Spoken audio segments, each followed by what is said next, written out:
Good morning student. आज हम हिंदी की 6वीं कविता ज़रा प्यार से बोलना सीख लीजिए पढ़ने जा रहे हैं।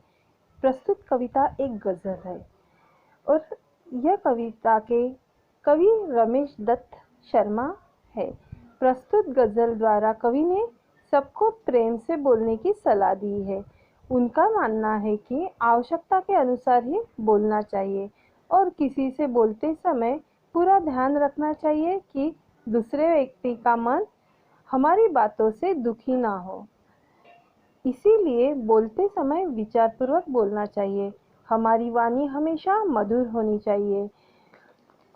और कवि यह भी कहते हैं कि हमेशा ओट सीकर बैठना उचित नहीं है। मीन्स हमेशा चुप बैठना उचित नहीं है। वक्त आने पर हमें हमारा मत व्यक्त भी करना चाहिए। हमें हमारा आक्रोश भी प्रकट करना चाहिए। वाणी में शहद घोलना सीख लीजिए, वाणी में शहद घोलना सीख लीजिए, जरा प्यार से बोलना सीख लीजिए।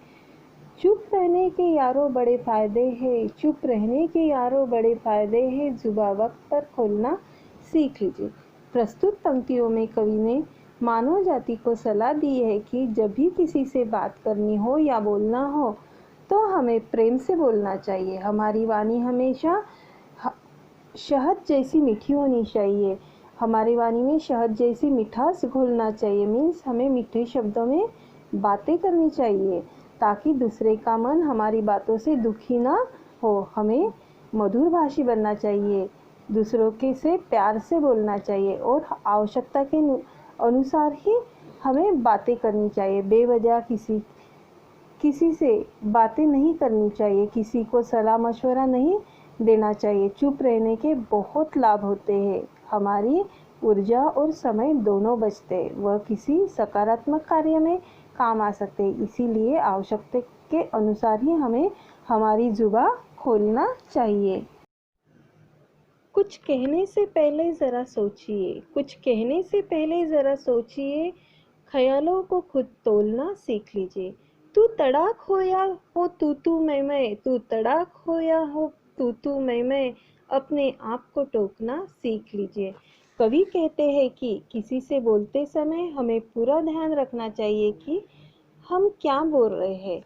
जो हमें बोलना है उस पर हमें विचार करना चाहिए कि क्या हम सही है। जो शब्द हम बोल रहे हैं वो शब्द सही है या गलत है, उसकी पहचान हमें होनी चाहिए। मीन्स शब्दों को तोलने की आदत हमें होनी चाहिए या सीखनी चाहिए, क्योंकि ऐसा ना हो कि हमारी बातों से दूसरों को दुख पहुँचे।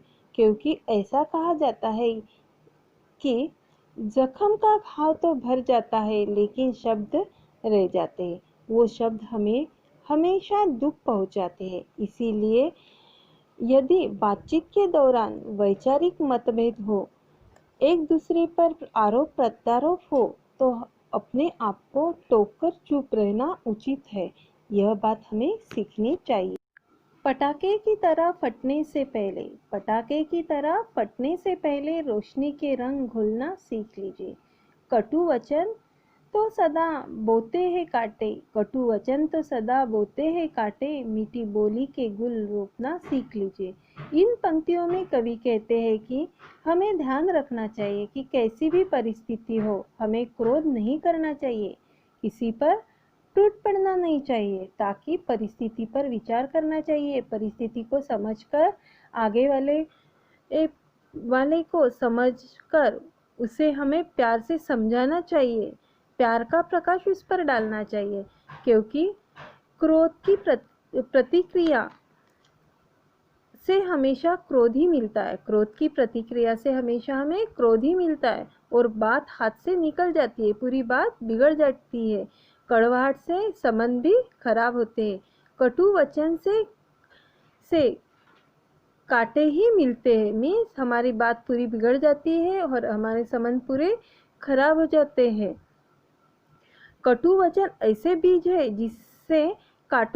जिससे हमें कांटे रूपी ही फसल प्राप्त होती है। हमें कटु वचनों का त्याग करना चाहिए और मीठे शब्दों में ही बात करनी चाहिए। कवि कहते हैं कि कटु वचनों का त्याग करके मीठी बोली रूपी फूल के पौधे लगाओ। फूल के पौधे लगाना सीखो। मीन्स यहाँ पे कवि ने फूल, सच में फूल के पौधे लगाने के लिए कहा है क्या? नहीं। तो हमें मीठे वाणी से आगे वाले को हमें जीतना है, आगे वाले का मन हमें जीतना है।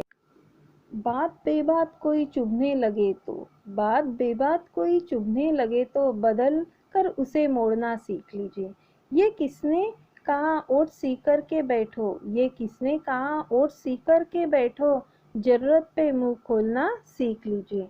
आगे कवि कहते हैं कि अगर बातचीत के समय, बातचीत के दौरान ऐसा कोई प्रसंग आ जाए कि आपको किसी की बात या किसी को आपकी बात चुभने लगे, तो बात प्यार से मोड़ना चाहिए, ताकि वातावरण की जो कटुता है, मीन्स जिससे आपको या आगे वाले व्यक्ति को दुख हुआ हो, वो भूल जाए और कटुता दूर हो जाए।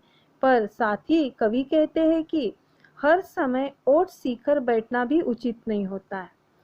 हमें हमेशा ओट सीखकर बैठना भी उचित नहीं होता, क्योंकि कभी कभी अन्याय होता रहता है और हम चुप ही बैठते हैं। ये भी एक अन्याय है।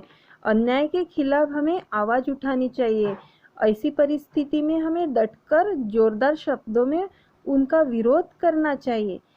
ये इसी प्रकार कवि ने इस गजल द्वारा प्यार से बोलने की सलाह दी है और वक्त आने पर जोरदार शब्दों का भी प्रयोग करना चाहिए, यह बताया।